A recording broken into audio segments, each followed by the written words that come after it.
Hello বন্ধুরা, শুভ বিবাহ ধারাবাহিকের আজকের এপিসোডে দেখানো হয়েছে সুধা নিজের সবটুকু দিয়ে চেষ্টা করছে কোয়েলের বিয়ের সমস্ত আয়োজন করার। সুধা নিজের বাবার ডেকোরেটরের সমস্ত জিনিসপত্র নিয়ে এসেছে, যদিও কাঁসার থালাবাটি কিছুটা কম পড়ে গেছে। সুধা বলে তাতে কি হয়েছে, পাড়ার সকলের ঘরে ঘরেই তো কাঁসার থালাবাটি আছে, আমরা প্রয়োজনে সকলের কাছ থেকে চেয়ে নেব। সুধার বৌদি বলে তা আবার হয় নাকি, বাড়ির জিনিসপত্র দিয়ে কখনো বিয়ে বাড়িতে হয়?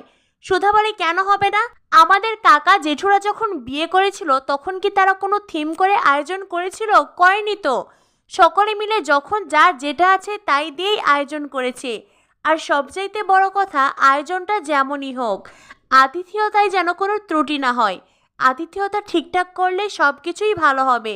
তখনই সুধার পিসমশাই বলে রাখতো তোর আতিথেয়তা, আতিথেয়তা দেখাচ্ছে।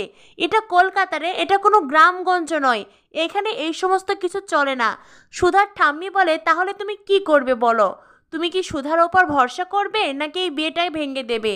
সুধা বলে আমরা সকলে তো আছি ঠাম্মি, এই বিয়েটাকে আমরা সকলে মিলে বাঁচাবো। আমরা সকলে কাঁধে কাঁধ রেখে হাতে হাত রেখে সব আয়োজন করব, দেখবে সব কিছু ঠিকঠাক হবে।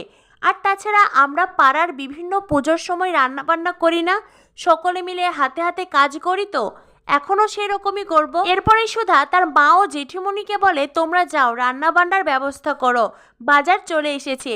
জেঠুমণি তখন জেঠিমণিকে বলে তুমি বলেছিলে না এই মেয়েটা অলক্ষী, দেখো এখন এই মেয়েটাই কিন্তু কোয়েলের সমস্ত বিয়ের আয়োজন করছে, নিজের হাতে সব কিছু সামলাচ্ছে। জেঠিমণি বলেন চুপ করো তো, আগে সব কিছু সামলাতে দাও, সব কিছু ঠিকঠাক হতে দাও।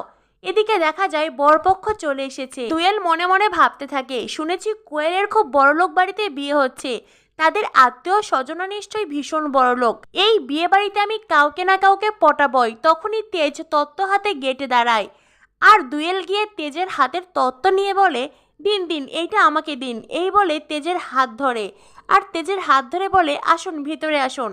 তেজ এক ঝটকায় দুয়েলের হাত সরিয়ে দিয়ে বলে যত সব গায়ে পড়া মেয়ে, অসহ্য। এই বলে তেজ চটপট বিয়েবাড়ির ভেতরে ঢুকে পড়ে, আর বলে মনে তো হচ্ছে এটাই মেন গেট।